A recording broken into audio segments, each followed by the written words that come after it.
Hey guys, Happy New Year! It's Brigitte with San Diego Seed Company and it is January 2023, right? 2023? I don't know, the years are crazy, but I'm pretty sure it's 2023 and I definitely know it's January. We are in the farm, on the farm, and I'm gonna do a little bit of a tour of what we have growing, what we're prepping and what we're doing. Now it's important for you guys to remember that we're a seed farm. So we are farming for a little bit different reasons. We're producing seed. Now luckily for us, produce is a byproduct of that, and we get to eat lots of delicious organic produce from the farm. But I want to show you what we're growing, what we're thinking about, and what we're doing. So let's go check it out. So this field here is kind of our, I guess our show field, even though it's a little weedy, don't judge me. It's been a very busy year with the holidays and everything. But this is where we have a lot of produce that we're growing for classes, for educational purposes, and also for consumption for us back home. And so we've got some onions underneath here that we've got covered with some row cover. They're looking really nice. These will actually be in the ground all the way until probably July or August. So if you grow onions, bulbing onions at home or in the garden, keep in mind, put them in a place where they can really live for a long time. These are going to be in this bed for quite some time. You can see I've got them covered up with row cover, and I actually have everything in this field covered with row cover because we're in a part of the county that can get some light frosts. And the row cover also helps with insects. So it's actually keeping moths from laying their eggs on my produce, which means I'm gonna have healthier produce. I don't have to spray. Win, win, win. We've got rows of lettuce. We eat tons of lettuce throughout the year, so we definitely planted lots of that.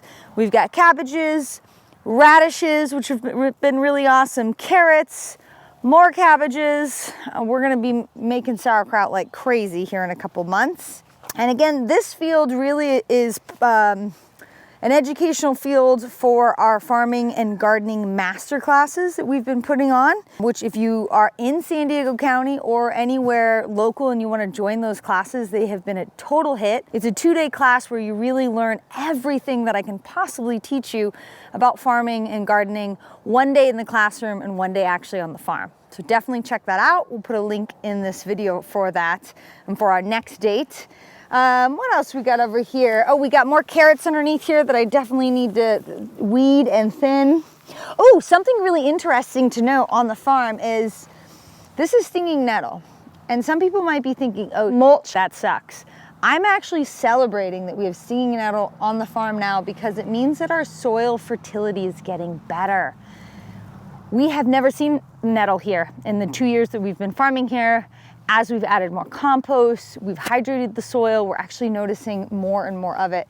The amazing thing about stinging nettle is it is edible. It makes a really great tea. So it is an amazing crop. Now again, don't judge me, I know I need to weed. I've been busy, it's been the holidays. So we got broccoli, we have spinach that we have been harvesting like mad. We're probably on the 4th or 5th harvest of spinach throughout here. So they're starting to kind of look pretty rough, but again, they've given us a freezer full of spinach that we use in smoothies, in stir fries, and all kinds of things. These are actually, interestingly enough, these are volunteers from last year's seed production, these carrots. These are yellow touchstone carrots. Oh, look at that guy. That one's a weird one, but this is pretty good looking. These are just some volunteers, which means I get free crops. Love it when that happens. That is the beauty of doing seed production, is the more seeds you put out into your garden, the more volunteers you will get. These beauties are my pride and joy. This is a red flowered fava, a very rare and hard to find seed that I was actually just given a little handful of them, and I have been growing them year after year to do a seed stock increase so that hopefully one day we can actually sell them to our customers. Look at the bees. He's so happy.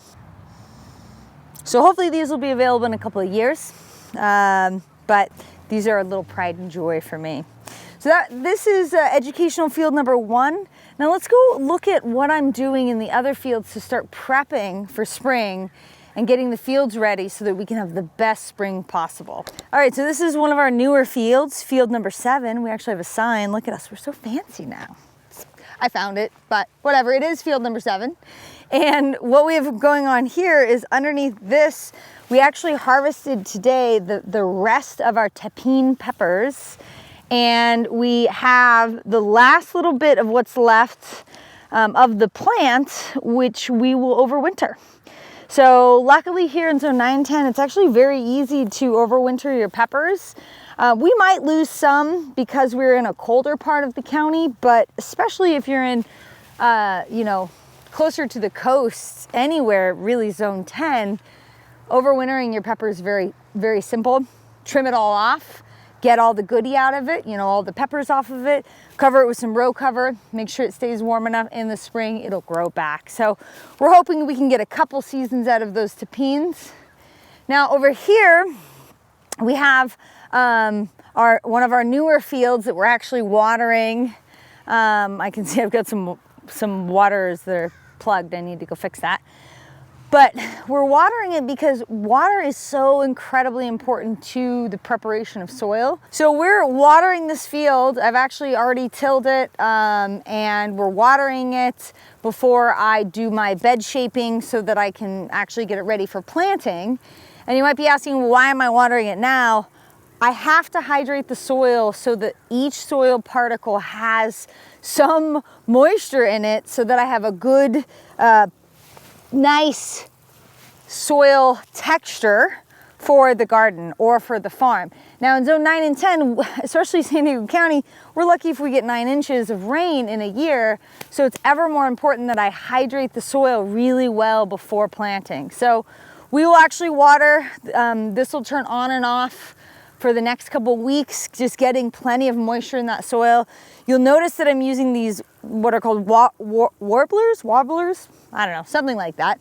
But they do a really good job of mimicking rainfall. So it really just makes light, fluffy, beautiful soil. I can't say enough about these guys.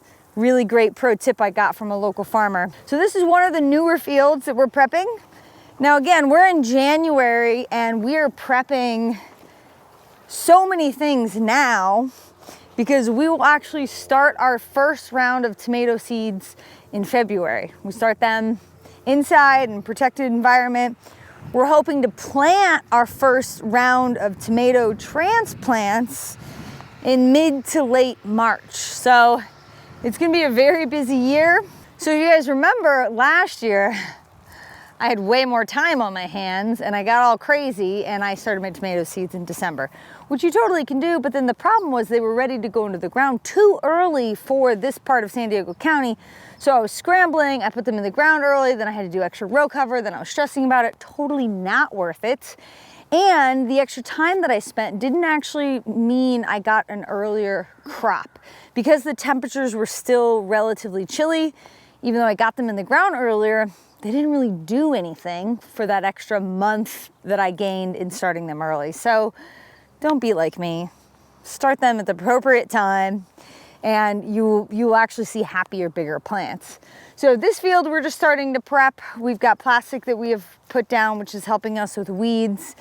We're hoping eventually in the future, we won't need plastic, but until we get to the point where we have really knocked down the weed seed bank here on the farm, this is the most economical way that we can manage weeds because this farm sat fallow for almost 10 years. It's an unbelievable amount of seeds that are in the ground and that have reseeded. So anyways, we've got plastic on the beds. We're starting to do all of our prep now. For us, we basically spend most of the November, December, and January months doing infrastructure improvements here on the farm. So we're prepping beds, we're weeding, we're mulching like crazy. You guys know I love mulch. We are getting ready so that when spring comes, we can focus on planting and caring for our baby crops and really not worrying about making beds or other things like that. let's go check out the garlic real quick before we end this tour. Come on. Okay, so being that it's January, we don't have a whole lot growing on the farm that I can show off, but I can show off my garlic. So if any of you guys who are watching showed up and lent us a hand at our garlic planting party this October, check out what your work has become.